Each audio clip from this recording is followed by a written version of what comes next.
السلام عليكم ورحمه الله، اهلا بيكم في فيديو جديد. والفيديو بتاعنا النهارده هيكون على الفراخ المشويه على الفحم. اول حاجه عايزه اقول لكم التتبيله اللي انا هعملها النهارده دي هتمشي معاكم على اي نوع فراخ. يعني التتبيله دي انت ممكن تعمليها لاي فراخ عايزه تتبليها، هتمشي على نفس التتبيله دي. انا واثقه ان هي هتعجبك، وواثقه ان انت هتعتمديها ان شاء الله، لان انا من الناس اللي بتحب تجرب كتير لغايه ما بتوصل للنتيجه. يعني ان شاء الله باذن الله ما فيش فيها ولا غلطه. انا مش بهتم قوي بالتصوير، ولكن انا ببقى عايزه اوصلكم بس الفكره يعني بصراحه ما بقاش اهتم قوي بالتفصيل وطريقه التصوير والكلام ده، قد ما انا بهتم ان انا اوصل لكم الفكره بطريقه بسيطه وان انتوا تعملوا الطريقه وكده يعني. اول حاجه طبعا انا ببقى جايبه الفراخ، ببقى غسلها كويس جدا، وببقى نقعها بميه بليمون. وطبعا انت بتغسليها بطريقتك، اهم حاجه ان انت تشيلي منها اي زيادات واي دهون بيضاء او اي الحاجات اللي بتبقى بين الجلد، اللي هي بتبقى يعني ايه لزجه شويه كده دي، وبتشيل الجلد. وطبعا طريقه التقطيع دي بترجع لك انت، لو انت في طريقه معينه بتقطعي بيها بترتاحي عليها تمام. انا جربت كل الانواع برضو، بس في الاخر ارتحت على الطريقه دي. انا بجيب الصدر واقطعه، بفتحه نصين مش بقطعه زي ما انتوا شايفين كده، وبشيل حتت العظم الزياده دي اللي انتوا شايفينها دي، بس انا بشيلها عشان اما اجي احط الصدر على على الشوايه، فاعرف ان انا يعني اعرف اقفلها فيبقى يستوي كله وياخد كله نفس اللون. وببدأ افتحه بالسكينة كده شرايح شرايح، ده برضو بيخليه يستوي بسرعة، وبيخلي التتبيلة تتشرب فيه كويس جدا، فيديكي في الاخر الطعم اللي انت عايزاه. وبدق عليه شوية برضو، الدق ده بيخلي المسام بتاعتها تتفتح فبتشرب التتبيلة كويس، وغير كده بيخليه يستوي بسرعة جدا. لان هو لو يعني لو طول معاكي في الشوي هينشف، فهو احنا كل المطلوب ان هو يستوي بسرعة، وفي نفس الوقت يستوي كويس عشان يبقى لسه طري، ويبقى طعمه حلو، ما يبقاش نشف معانا على النار او اتحرق. بفضل ادق فيه كده شويه، وبعدين بقى بحطه واجيب غيره. عايزه اقول لكم ان الورك ممكن تقطعيه نصين. الصدر انت ممكن تخليه خالص، لو ممكن ترققيه عن كده، ممكن تفتحي القطعه اللي بوريها لكم دي نصين. دي حاجه بتاعتك انت، وممكن تسيبي الصدر بالجناح بتاعه. يعني انا عملت برضو كل الطرق دي وكلهم حلوين، ولكن دي الحاجه اللي انا ارتحت لها في الاخر. يعني هنا بحاول افتح لكم برضو في يعني اي حته تخينه انت ممكن تحاولي تفتحيها كده، بحيث ان التتبيله تتشرب فيها من جوه. ممكن الورك تقطعيه اتنين، ممكن تخليه برضو، ممكن تقطعي الفرخة نصين وتسيبيها اللي هو ايه، يعني الفرخة تبقى زي ما هي بس تبقى مفروضة كلها على الصاج كده. يعني زي هي في فراخ اسمها تكة، اللي هي الفراخ التكة دي برضو براحتك، دي حرية شخصية. بالنسبة للتتبيلة بقى، انا حاطة بصلتين وطماطمتين وقرن فلفل، وحاطة كمان نص قرن، وبحط ليمون.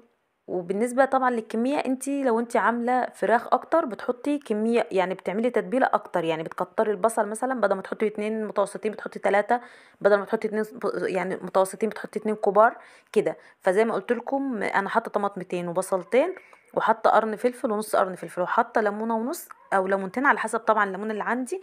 بس هي لو ليمونه لو على الكميه دي انا بحط يا اما ليمونه واحده كبيره، يا ليمونه ونص مثلا، او اتنين صغيرين تمام. وبحط طبعا شويه ملح. الملح طبعا ده على حسب ذوقك انت ممكن تحطي معلقه صغيره او معلقتين صغيرين. وفي الاخر بتدوقي لو لقيتي طعمها تمام ماشي، محتاجه اكتر بتحطي، دي طبعا على حسب حريتك انت.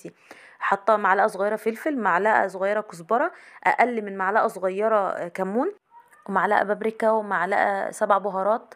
وبتحطي تتبيله الفراخ المشويه، لو عندك من الاكياس الجاهزه ماشي، لو عندك اللي انت بتجيبيها سايبه من عند العطار ماشي. بتحطي عود قرفه كده بتكسريه، وبتبشري بشرتين جوز الطيب. القرفه بتديها طعم فعلا تحفه. بحط معلقتين خل، بحط معلقتين عسل اسود، وبحط معلقه صلصه او معلقتين صلصه او معلقتين كاتشب. إيه لو عندك زبادي بتحطي معلقتين زبادي، الزبادي بتطريها. ولو ما عندكيش زبادي ممكن تحطي لبن، معلقتين لبن برضو او رايب او اي حاجه من الحاجات دي. وبحط اربع او خمس فصوص توم صغيرين، لو توم كبير بتحطي ثلاث فصوص. العسل بيديها لون كده جميل، بيديها لون تحفه، وبيديها طعم كمان حلو قوي. والزبادي بتطري الفراخ، بتخليها يعني حتى لو يعني اتاخرت معاكي في السوا شويه ما بتنشفش ماشي. بعدين بتحطي التتبيله، اهم حاجه تحطي شويه ميه صغيرين، يعني بلاش تكتري الميه، خلي التتبيله تقيله عشان تديكي نتيجه افضل. بحط التتبيله على الفراخ، وبفضل بقى انا بايدي ادعك فيها كده، واحط التتبيله طبعا جوه الفتحات اللي انا مفتحاها ديت، واحاول ان انا يعني اخلي التتبيله تدخل في كل اماكن الفراخ. وعايزه اقول لكم ان الاجنحه كمان بتبقى على الفحم تحفه، بتبقى مشويه على الفحم بتبقى تحفه يعني. بناخد بقى الفراخ بعد ما احنا دعكناها حلو كده بالتتبيله وخليناها تدخل فيها كلها، باخدها بدخلها التلاجة لتاني يوم. التتبيله بتاعت الفراخ لازم تتعمل قبلها بيوم، كل ما قعد في التتبيله اكتر كل ما بتديكي طعم احلى وبتستوي اسرع. خدت بقى الفراخ وسبت الفراخ في التلاجة لتاني يوم، وخدناها وطلعنا على السطح، لان احنا لما بنيجي نشوي بنتلم كلنا ونتجمع ونشوي على السطح. وطلعت بقى شويتها، طبعا ما كنتش عارفه اصور قوي بصراحه، ولكن ايه بقيت كل ما افتكر اصور لكم شويه.